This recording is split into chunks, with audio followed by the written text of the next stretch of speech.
आइए, सुनिए, देखिए, समझिए सनातन सत्य। जैसी दृष्टि वैसी सृष्टि, दृष्टि विज्ञान। कुदरत, कुदरती रचना एवं कुदरत के कानून से शाश्वत सुख की प्राप्ति। जोधपुर के परम पूज्य महात्मा उपासक प्रोफेसर डॉक्टर सोहन राज तातेड़ के निर्देशन में सनातन सत्य। जैसी दृष्टि वैसी सृष्टि, दृष्टि विज्ञान।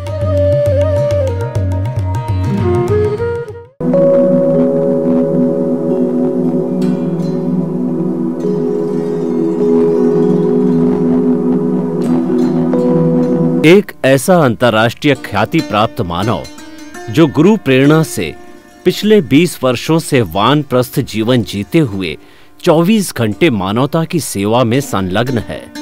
एक ऐसा मानव जो अभी राष्ट्रीय, अंतर्राष्ट्रीय टीवी चैनलों पर 7,500 एपिसोड के माध्यम से सनातन सत्य, आत्मविज्ञान एवं पुनरुत्थान, व्यवहार एवं निश्चय जगत के जीवनोपयोगी विषयों पर हृदय स्पर्शी प्रवचन कर चुका है। उस मानव का नाम है महात्मा उपासक प्रोफेसर डॉक्टर सोहन राज तातेड़। प्रोफेसर तातेड़ द्वारा योग, दर्शन, शिक्षा विषयों पर रचित पीएचडी स्तर के 250 शोध ग्रंथ भारत के 100 प्रतिष्ठित विश्वविद्यालयों में शोधार्थी पढ़ रहे हैं तथा वे सभी शोध ग्रंथ वहां की सेंट्रल लाइब्रेरियों में उपलब्ध हैं। महात्मा सोहन राज ने अभी तक हजारों स्कूलों, कॉलेजों, विश्वविद्यालयों एवं संस्थाओं में सेमिनार, वर्कशॉप, कैंप लगाकर लाखों विद्यार्थियों को योग, दर्शन, शिक्षा का प्रशिक्षण देकर उन्हें सुसंस्कारित किया। डॉक्टर तातेड़ ने भारतीय संस्कृति उत्थान के 4000 से अधिक समसामयिक विषयों पर आर्टिकल लिखकर ऑनलाइन जर्नल, पत्रिकाओं, वेबसाइट्स पर प्रकाशित किया, जिसका उपयोग लाखों पाठक कर रहे हैं। उपासक तातेड़ के 5000 से अधिक आज का सुविचार, आज का शुभ संदेश, आज का मंगल भावना योग आदि चिंतन websites, Twitter, blogger, Facebook, YouTube माध्यमों से लाखों लोग अपना जीवन निर्माण कर रहे हैं। मानवता के मसीहा ऐसे महामानव महात्मा सोहन राज तातेड़ के प्रोफाइल को अभी तक विश्व के 20 लाख दर्शक यूट्यूब पर, 12 लाख गूगल पर एवं लाखों दर्शक फेसबुक, ब्लॉगर, ट्विटर और इंस्टाग्राम पर देख चुके हैं।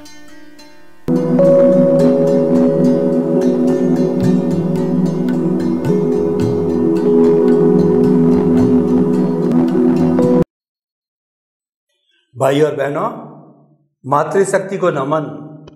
हम बड़े भाग्यशाली, पुण्यशाली और हमारा आज का जो उदय प्रारब्ध है इतना पावरफुल हो रहा है कि हमको जीवन जीने की कला मिल रही है। हमारा ये जन्म और अगला जन्म दोनों सार्थक हो गए हैं। ऐसा तभी होता है ज्ञानी पुरुष, अनुभवी पुरुष और भीतर से खुले ज्ञान वाले व्यक्ति हमको सत्संग करावे, तभी संभव होता है। बाकी पुस्तकीय ज्ञान तो रटन विद्या है, वो नॉलेज से ही संबंधित है। आप कहते हैं अनुभव मुख्य चीज होती है और केवल ज्ञान, केवल दर्शन भी 100% अनुभवी है। स्वामी जी, समस्त श्रोताओं की तरफ से आपके प्रति कृतज्ञता, बहुत बहुत धन्यवाद, साधुवाद। जय सच्चिदानंद। जय सच्चिदानंद। स्वामी जी, हमारी सत्संग उत्तरोत्तर प्रगति की ओर चल रही है और अब जो कुछ प्रश्न मैं ऐसे लेता हूँ जो थोड़े काफ़ी गूढ़ है, तो उन गूढ़ प्रश्नों की दृष्टि से मैं ये जानना चाहता हूँ, जनमानस की दृष्टि से, क्योंकि आप कहते हैं कि कुदरत, कुदरती रचना, कुदरत के कानून से शाश्वत सुख की प्राप्ति, पर हमारे बहुत से जो महात्मा नहीं और अनजान सोता है वो तो कुदरत को समझते हैं कि ये दुनिया और ये सृष्टि तत्व रूप से उसको नहीं जानते हैं और रचना क्या होती वो भी उनको पता नहीं है, और कानून क्या है वो भी थोड़ा बहुत आपने बताया है। तो कृपया पूरा पैकेज दीजिए हमारे को। कुदरत रचना, कुदरत का कानून जो है, जो कि हमारा केंद्र बिंदु है सनातन सत्य का, तो इसको थोड़ा सा उजागर कीजिए और किस तरीके से ये प्राप्त किया जा सकता है या फंक्शन करता है, कृपया वह भी बताइए। जय सच्चिदानंद। प्रश्न के लिए धन्यवाद। कि ये विश्व जो दिखता है वो नहीं, उससे बहुत बड़ा विश्व है, और वो विश्व पूरा ब्रह्मांड कहो, वो छह सनातन तत्वों से बना है, और 6 सनातन तत्वों का एक नाम है कुदरत।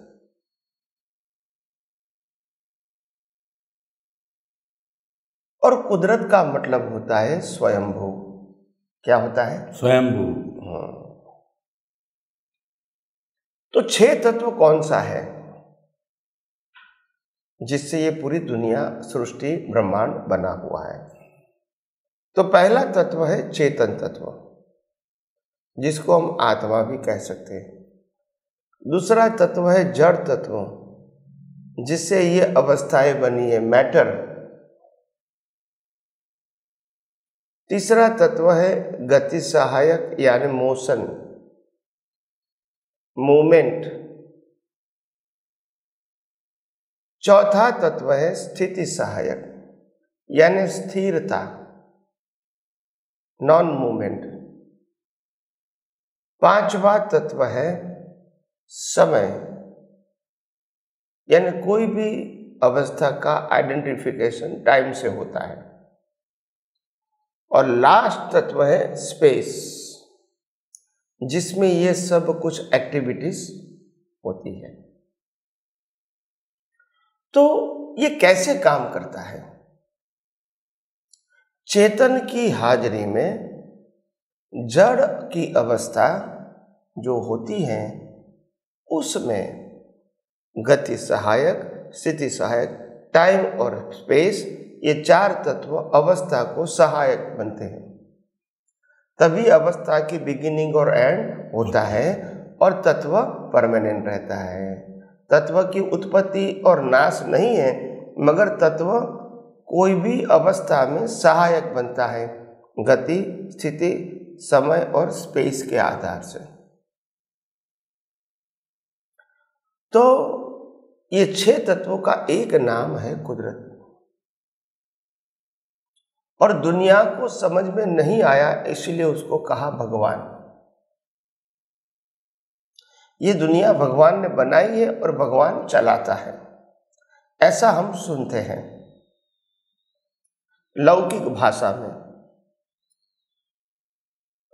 तो ये दुनिया 6 तत्वों से बनी है, और 6 तत्वों का एक नाम है कुदरत। मगर ये 6 तत्व अपने आप काम नहीं करेंगे, वो कानून के आधार से काम करेंगे। कब दिन होना, कब रात होना, कब सुबह होना, कब शाम होना, कब बारिश गिरना, कब धूप और कब सर्दी, ये सब कानून डिसाइड करता है।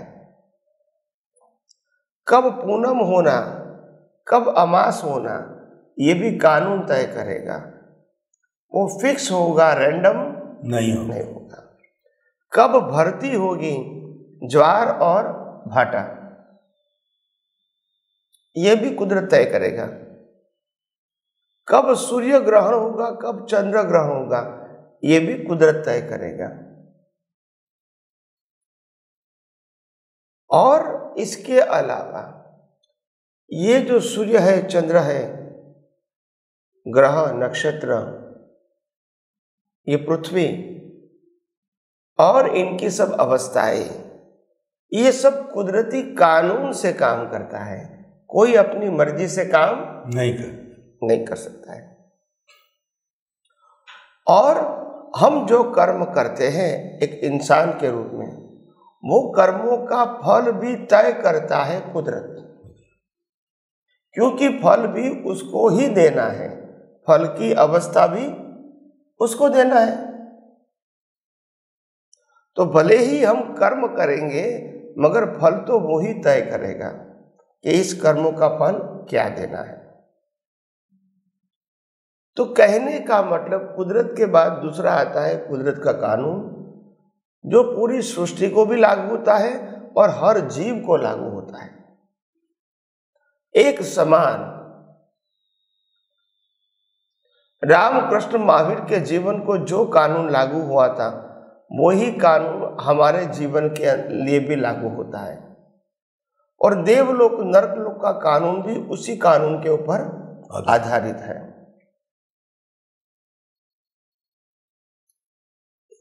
दो चार कानून में गिना दूं ताकि आपको समझ में आ जाएगा कि कानून का मतलब सर्वसामान्य, इसमें कोई माने ना माने वो सब्जेक्ट आता नहीं है। कुदरत का कानून किसी मान्यता, व्यक्तिगत मान्यता के आधारित काम नहीं करता है, सिद्धांत है। तो पहला कानून है कि ये जो प्रकृति बनी हुई है मनुष्य की, पशु योनि की, नरगति की, देवगति की, इनकी डिजाइन कुदरत तय करेगी और डिजाइन के मुताबिक ही उनका आकार बनेगा। किसी मर्जी, किसी व्यक्ति की मर्जी के आधार से नहीं बनेगा। तो स्टैंडर्ड बना दिया। मनुष्य का मतलब ये आकार, एनिमल का मतलब ये आकार, नरगति के जीव का मतलब ये आकार, देवलोक के देव का मतलब ये आकार, वो कुदरत ने फिक्स कर दिया वो कानून से। दूसरा, कर्म का सिद्धांत, कर्मों का फल देना, वो भी कानून है, किसी की मर्जी से नहीं है। आप मानो या न मानो मगर कानून लागू होगा। तीसरा है पुनर्जन्म, थियरी ऑफ रिकार्नेशन, रिबर्थ। तो ये भी कुदरत कानून है। कोई कहे मैं नहीं मानता हूं तो भी फर्क नहीं होगा, रिबर्थ होगा ही। और कोई कहेगा मैं आत्मा को नहीं मानता हूं तो भी कोई बात नहीं, आत्मा तो रहेगा।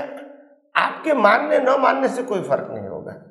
कोई कहता है मैं देवलोक नरकलोक को नहीं मानता हूं, नहीं माने मगर वो तो रहेगा, और अगर कर्म करोगे तो वहां जाना भी पड़ेगा, आप मानो या न मानो।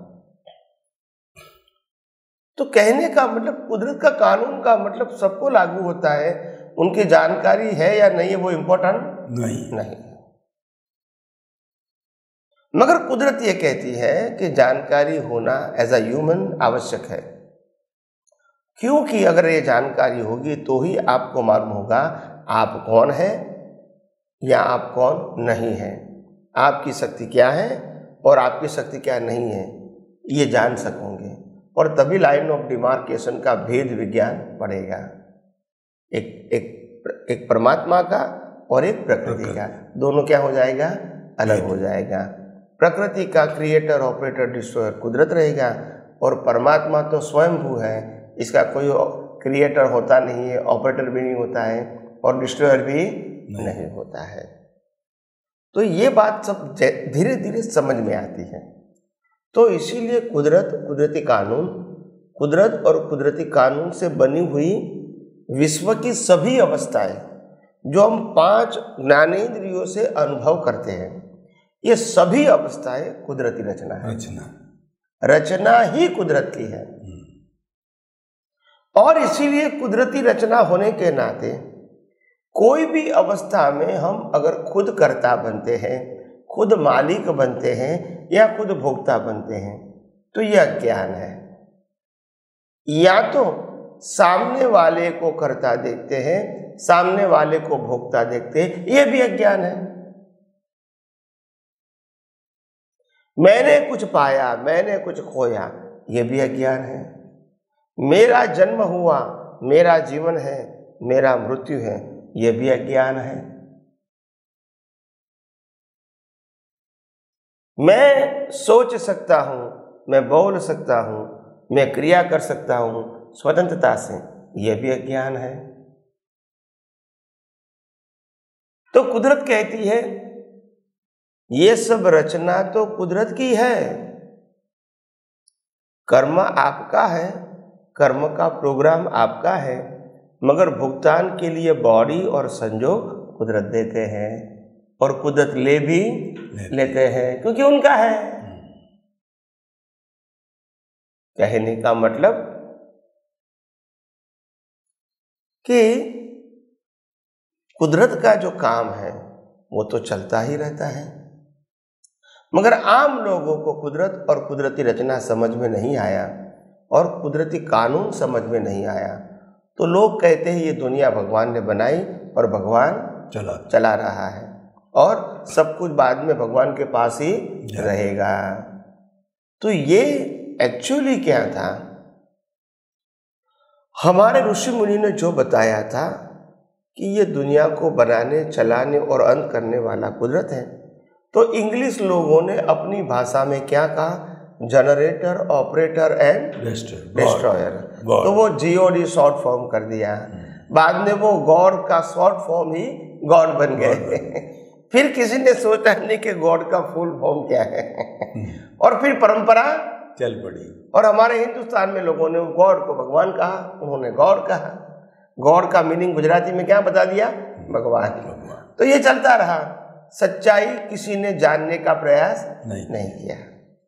तो वास्तव में जनरेटर, ऑपरेटर, डिस्ट्रॉयर तीनों कुदरत ही है और इसीलिए धीरे धीरे ये विज्ञान सभी प्रकार का रहस्य ओपन करता है।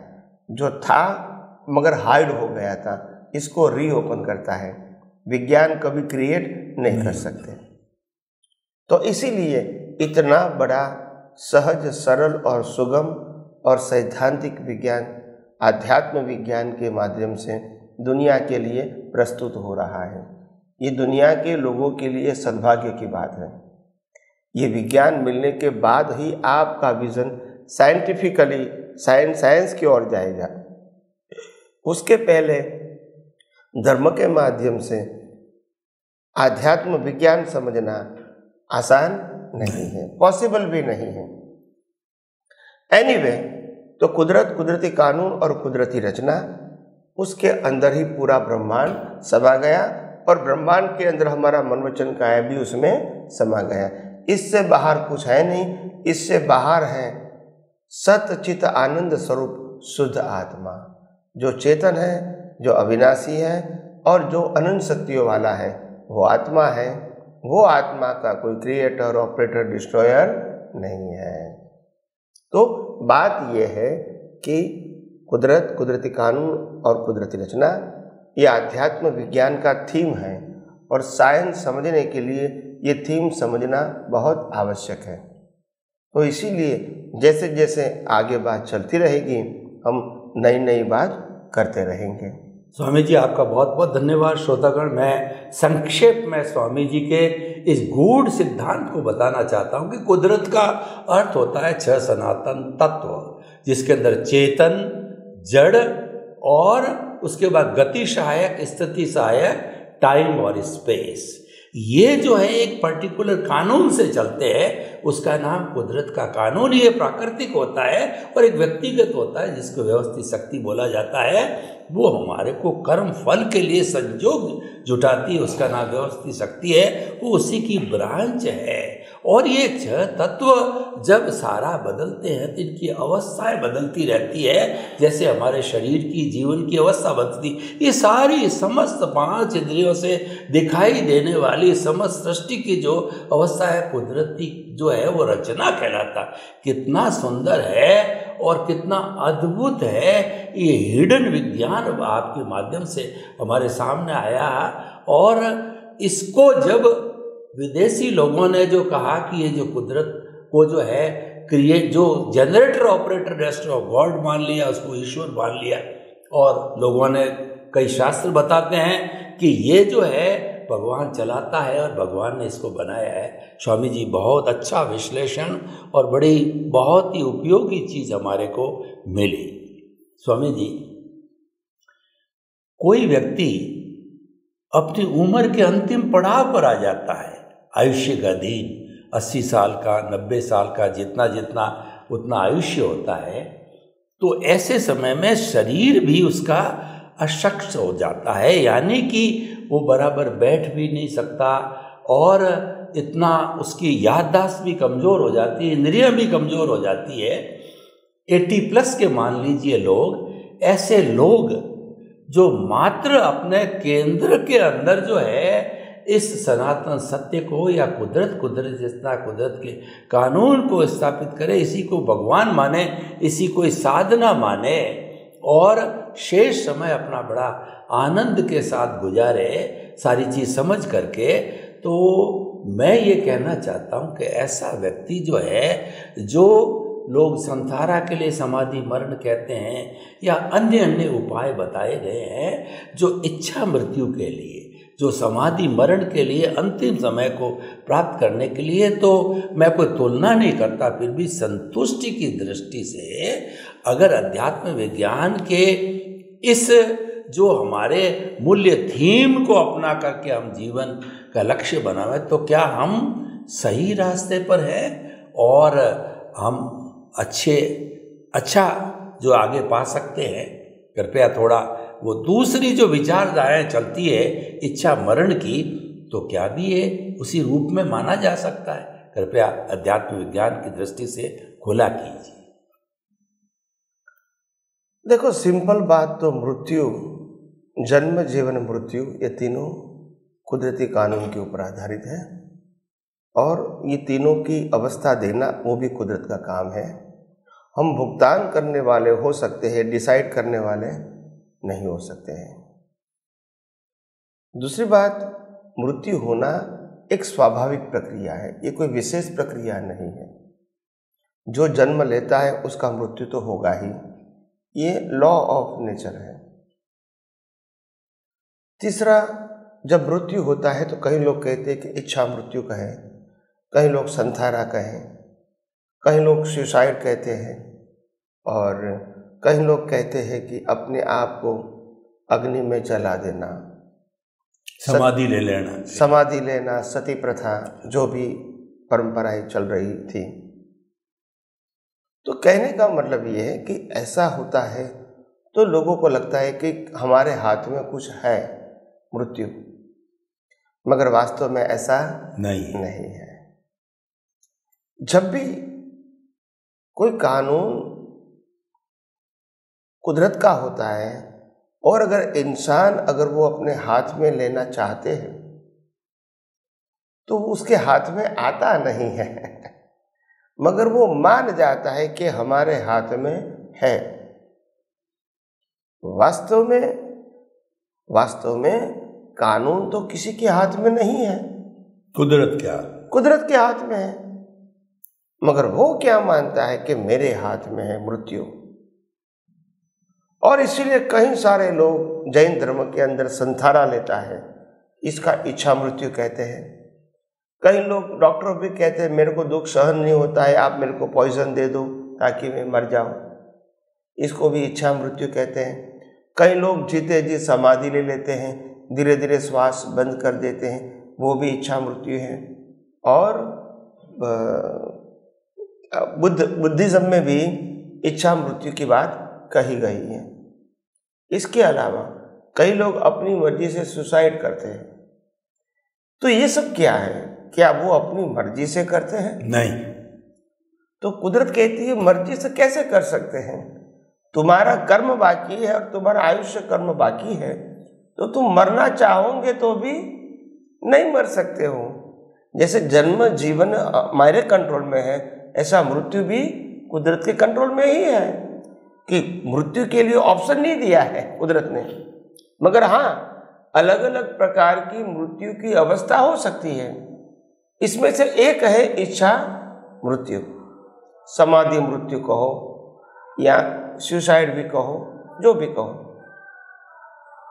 तो मेरा कहने का मतलब है इसी प्रकार की जो अवस्थाएं बनती हैं, तो इच्छा मृत्यु का मतलब यह नहीं है कि तुम्हारी मर्जी, हाँ, मगर तुम्हारा मृत्यु इस प्रकार से होने वाला है और इसीलिए कुदरत ने इसी प्रकार की मृत्यु का आपको संजोग दिया। मेरा प्रश्न प्लानिंग करने की दृष्टि, हाँ, उत्सव प्लानिंग होना, हाँ, तो इसीलिए कोई व्यक्ति प्लानिंग करना चाहे तो कर सकते हैं, मगर उसका रिजल्ट नेक्स्ट बर्थ में आएगा, ये बर्थ में आना संभव नहीं है। ये बर्थ में तो जो कुछ भी होगा आपके जन्म से पहले डिसाइड हो चुका है और उसी के मुताबिक ये मन वचन काया रूपी प्लेयर को जीना पड़ेगा। प्लेयर के पास कोई फ्रीडम नहीं है कि कब श्वास चालू रखना है, कब बंद करना है, वो उनके हाथ में नहीं है, वो कुदरत डिसाइड करेगी। मगर हाँ, आपको नेक्स्ट बर्थ में किस प्रकार से डेथ चाहिए वो आज कॉज के हिसाब से आप बीज डाल सकते हैं और नेक्स्ट बर्थ में कुदरत आपको संजोग भी दे सकती है। तो ऐसा हो सकता है, मगर कोई चमत्कारिक रास्ता नहीं है। स्वामी जी, आपका बहुत बहुत धन्यवाद।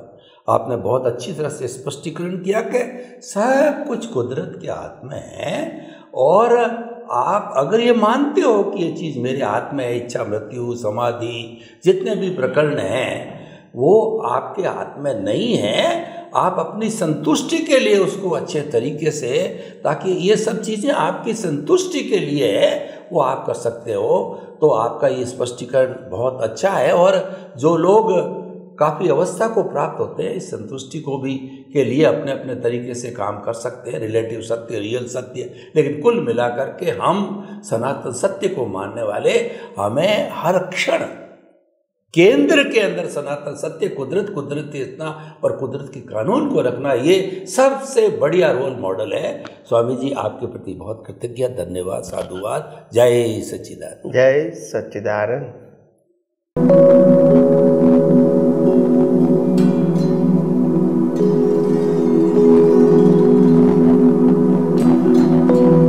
एक ऐसा अंतर्राष्ट्रीय ख्याति प्राप्त मानव जो गुरु प्रेरणा से पिछले 20 वर्षों से वानप्रस्थ जीवन जीते हुए 24 घंटे मानवता की सेवा में संलग्न है। एक ऐसा मानव जो अभी राष्ट्रीय, अंतर्राष्ट्रीय टीवी चैनलों पर 7,500 एपिसोड के माध्यम से सनातन सत्य, आत्मविज्ञान एवं पुनरुत्थान, व्यवहार एवं निश्चय जगत के जीवनोपयोगी विषयों पर हृदय स्पर्शी प्रवचन कर चुका है। उस मानव का नाम है महात्मा उपासक प्रोफेसर डॉक्टर सोहन राज तातेड़। प्रोफेसर तातेड़ द्वारा योग, दर्शन, शिक्षा विषयों पर रचित पीएचडी स्तर के 250 शोध ग्रंथ भारत के 100 प्रतिष्ठित विश्वविद्यालयों में शोधार्थी पढ़ रहे हैं तथा वे सभी शोध ग्रंथ वहां की सेंट्रल लाइब्रेरियों में उपलब्ध हैं। महात्मा सोहन राज ने अभी तक हजारों स्कूलों, कॉलेजों, विश्वविद्यालयों एवं संस्थाओं में सेमिनार, वर्कशॉप, कैंप लगाकर लाखों विद्यार्थियों को योग, दर्शन, शिक्षा का प्रशिक्षण देकर उन्हें सुसंस्कारित किया। डॉक्टर तातेड़ ने भारतीय संस्कृति उत्थान के 4000 से अधिक समसामयिक विषयों पर आर्टिकल लिखकर ऑनलाइन जर्नल, पत्रिकाओं, वेबसाइट्स पर प्रकाशित किया, जिसका उपयोग लाखों पाठक कर रहे हैं। उपासक तातेड़ के 5000 से अधिक आज का सुविचार, आज का शुभ संदेश, आज का मंगल भावना योग आदि चिंतन websites, Twitter, blogger, Facebook, YouTube माध्यमों से लाखों लोग अपना जीवन निर्माण कर रहे हैं। मानवता के मसीहा ऐसे महामानव महात्मा सोहन राज तातेड़ के प्रोफाइल को अभी तक विश्व के 20 लाख दर्शक यूट्यूब पर, 12 लाख गूगल पर एवं लाखों दर्शक फेसबुक, ब्लॉगर, ट्विटर और इंस्टाग्राम पर देख चुके हैं।